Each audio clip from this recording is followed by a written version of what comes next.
So, So, yes, Dr. Salik, what do you think about do you suggest that young people should go to Canada and see the world? Canada is a more attractive and ideal destination for young people, because young people, when they go to Canada, they can adjust themselves, they can adopt themselves, and they have the capability to adopt themselves to the new cultures, as compared to people who are in their 30s or 40s. So it becomes difficult for such people to adjust in a new country.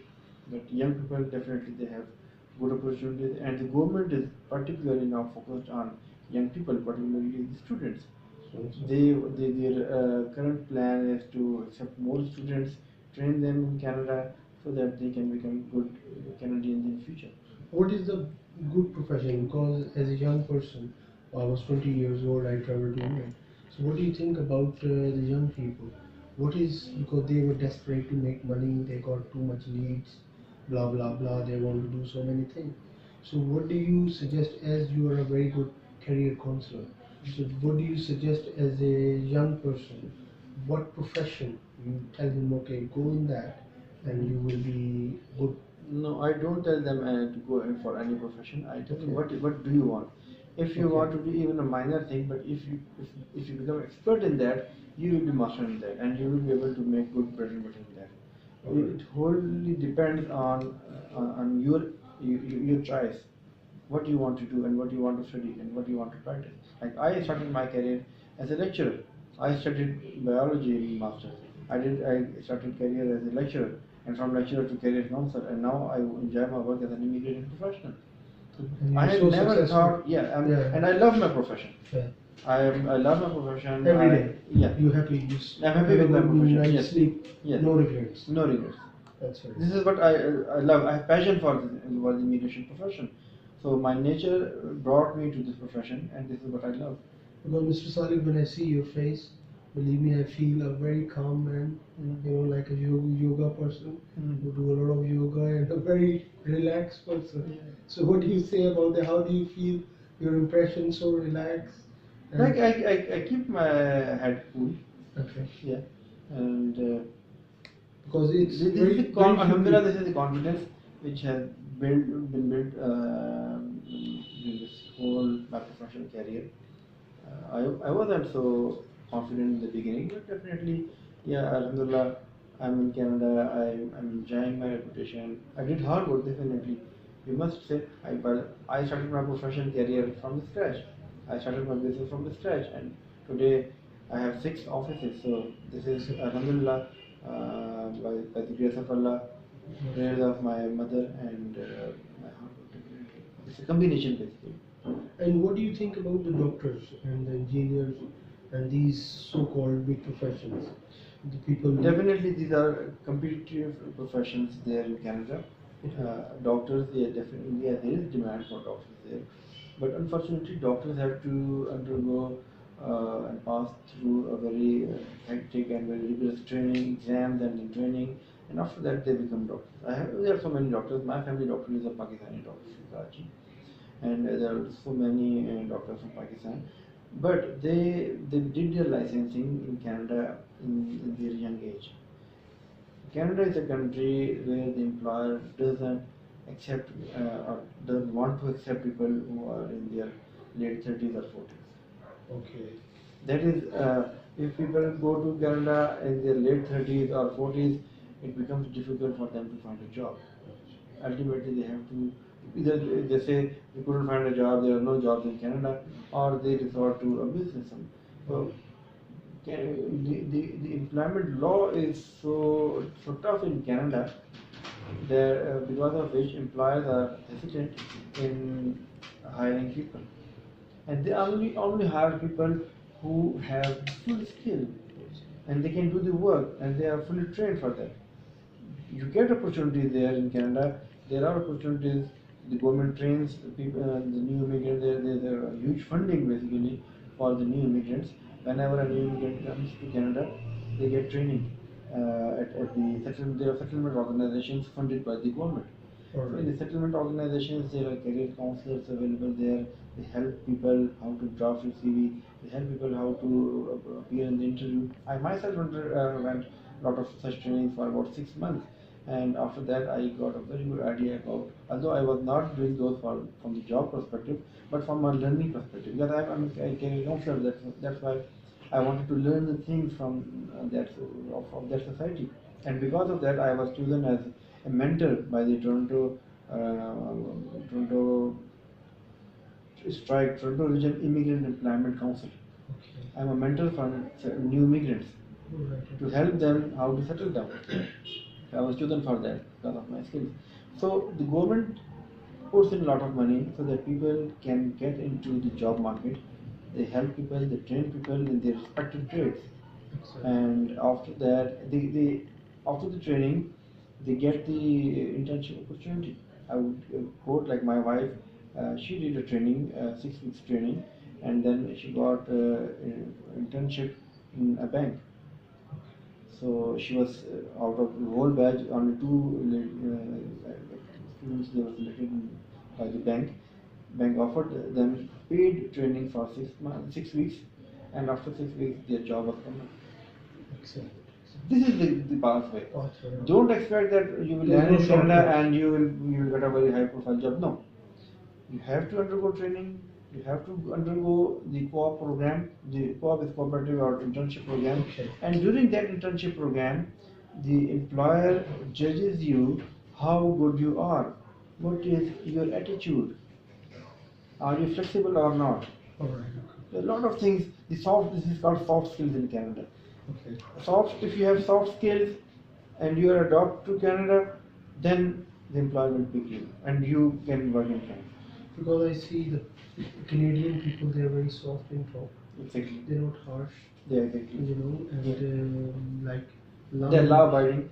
law. Like here, I see very common that people they cross the red light. Okay. There in Canada, on the squares, there are no lights, but there is a sign always stop.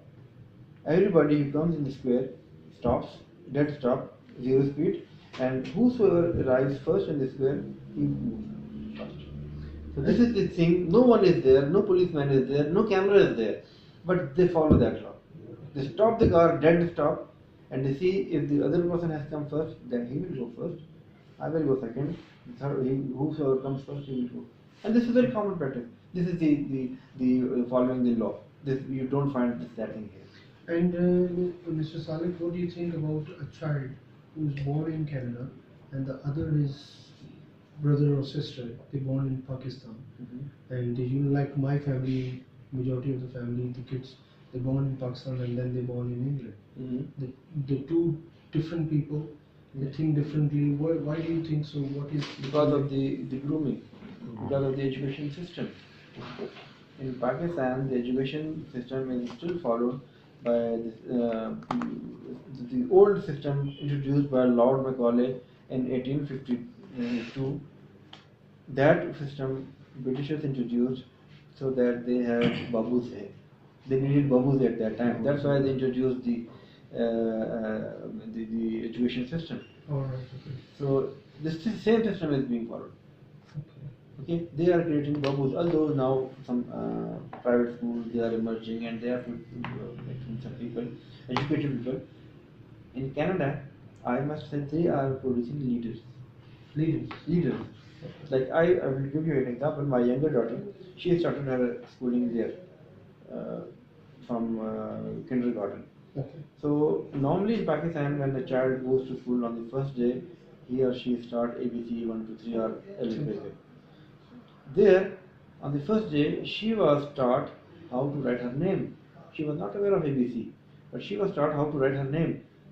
First lesson. First lesson, how to write your name. Presentation. Presentation. You can here people of master degree programs, MBS, they can't stand in front of a group. There, the children are trained in presentation. Right from the first day in the school. Practical education. Yes.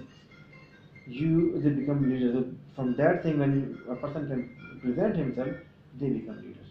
And Mr. Salek, back in the days, too many people they travel for research because Canada is still a first in the world for research. Yeah, there's a lot of research. In all the sectors. Yeah. The research is high class. Yeah. So now I don't think so. Could you please update me on the research? No, research How is many still Pakistanis are Pakistanis. They do traveling? go there, but I've seen so many Pakistanis in my contact, my clients even. They are research associates. They are doing their PhDs like that. Okay. Yeah. Unfortunately, the standard of Pakistani students is not that high. The research standard in Pakistani universities is not so high. That is why they are not picked, offered admission. They can't get admission in that such a competitive environment. So do you think that, what do you think about the Pakistani government? What they should do with you to, because the human labor, as you are specializing in human capital, moving here and there. So what policy you think you can suggest to the government by this interview, so the mass audience gonna listen? What kind of policy you suggest? Focus on education system. If they have a purpose-built education system, only then this country can succeed.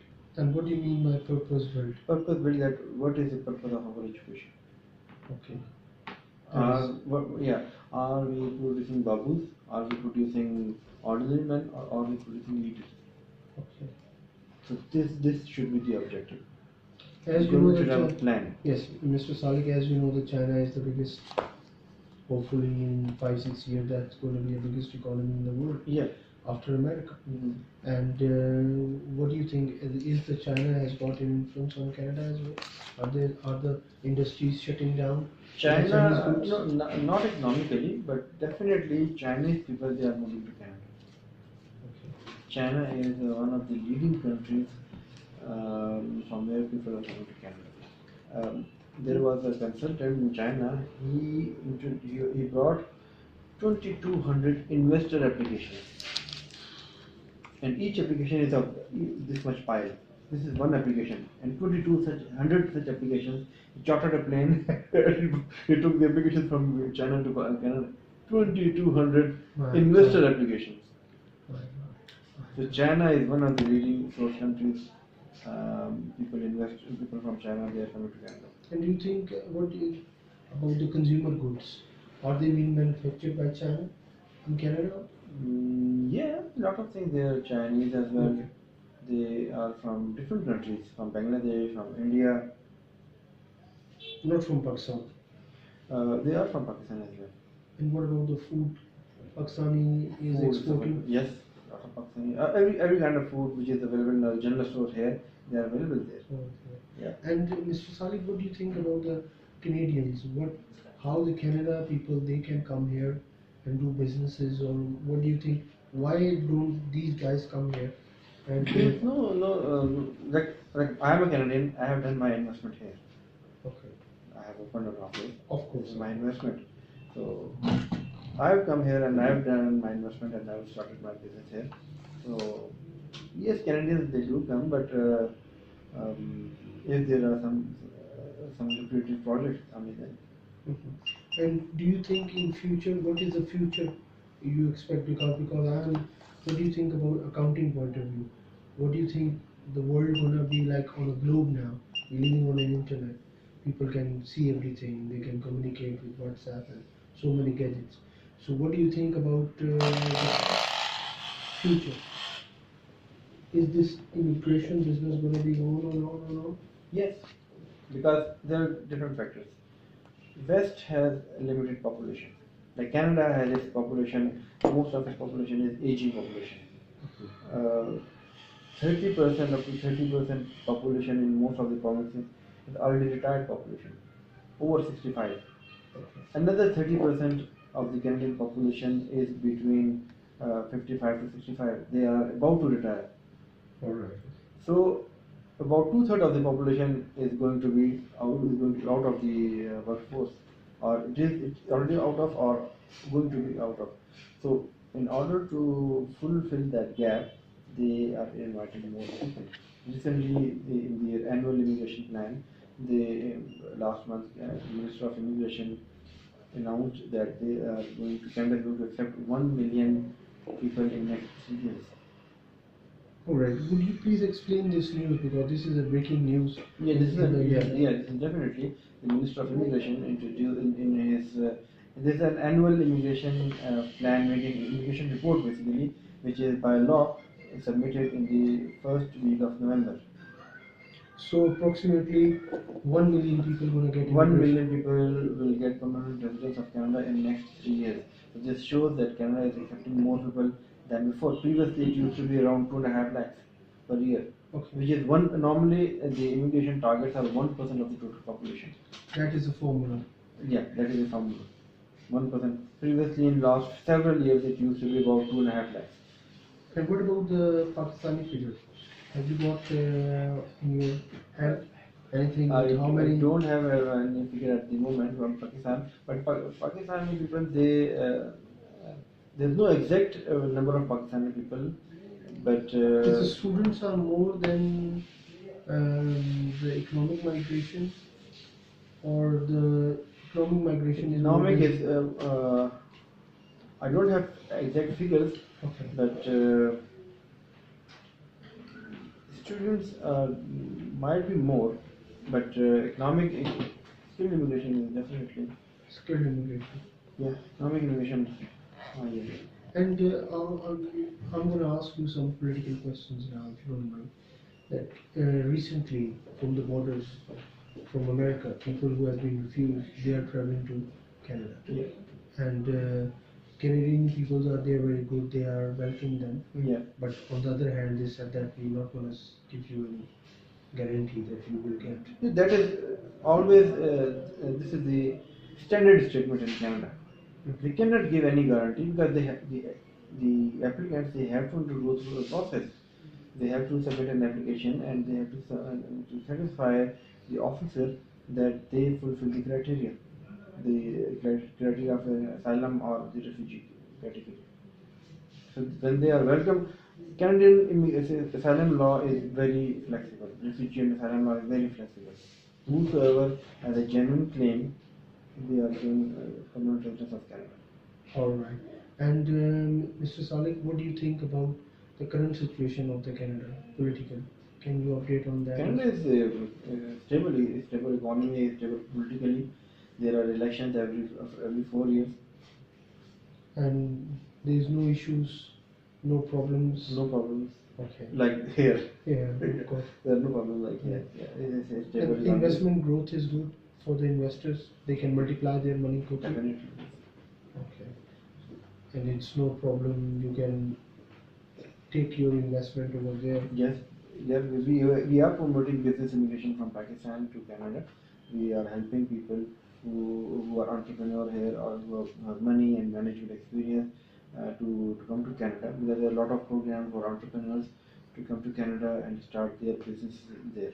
Because Canada offers a lot of opportunities and the Canada gives permanent residence to those people if they have established their business. I've got a very funny question with you. Sure. One question. That your name is Euro Consultants. Yeah. All right. And you are doing. Yeah, this is actually when I started my business in 2002, we coined the name Euro Consultants. We had a plan that we will be promoting Europe because those days Euro currency, it was a new currency in 2002-3, and there was more scope of Euro. After I moved to Canada, I retained the same name because I had a long history of 10 years, so I didn't want to change my name, my business name. So that is why I retained the same Euro Consultants. And are you, in future, you're gonna think that you're gonna do the consultancy for Europe as well? No. Not interested? No, not Europe. I'm more focused on Canada.